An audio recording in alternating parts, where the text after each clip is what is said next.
விஷம் விஷம்.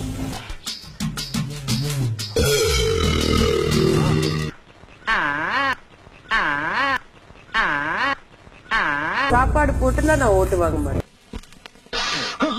அப்பா 6 மாசத்துக்கு அப்புறம் நல்ல மீன் குழம்பு எப்படியாவது பிக்கப் பண்ணிட வேண்டியதா. இந்த மாதிரி நக்கல் பேச்சு எனக்கு பிடிக்காது. இதெல்லாம் வேற ஊர்ல இருந்து ஆமா நம்மளுக்கு தேவையா. குப்பத்துல பிறந்து கூவத்துல நீந்தி வளர்ந்தவ இவங்க குடும்பமே கூவ குடும்பம். பிளாக்ல டிக்கெட் விக்கிற நாயி மித்லா ஸ்டேட்னு சொல்லிட்டு ஒரு ட்ரெஸ் போட்டு ஊரை ஏமாத்திட்டு இருக்கான். இன்னைக்கு இந்த ட்ரெஸ்ஸை கழட்டி நான் எரிக்காம விட மாட்டேன். செருப்பாலடி வாங்குறதுக்கு கூட அவன் தயங்க மாட்டான். மகனை செருப்ப காட்டி பிய அடிச்சு விடுவேன்.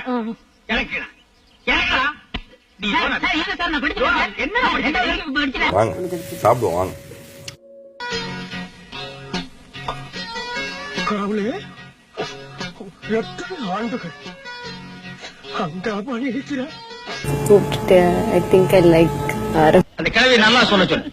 என் காதுல என்னமோ மாறி விடுது. டிராமா தான் பண்ணணும்னு சொல்லிட்டு உள்ள வந்திருக்கேன். அது நான் கிடையாது. நான் அந்த அளவுக்கு கிரிமினல் கிடையாது. ரெக்கமெண்டேஷனா மூஞ்சி அப்படியே தரையில வச்சு தேய்ச்சி விடுவேன். ஏண்டா பல்லு விளக்கலையா? விளக்கிட்டே. அதான் இப்படி நாருது. என்னைக்காச்சும் ஒரு நாளைக்கு விளக்கனா இப்படித்தான்டா.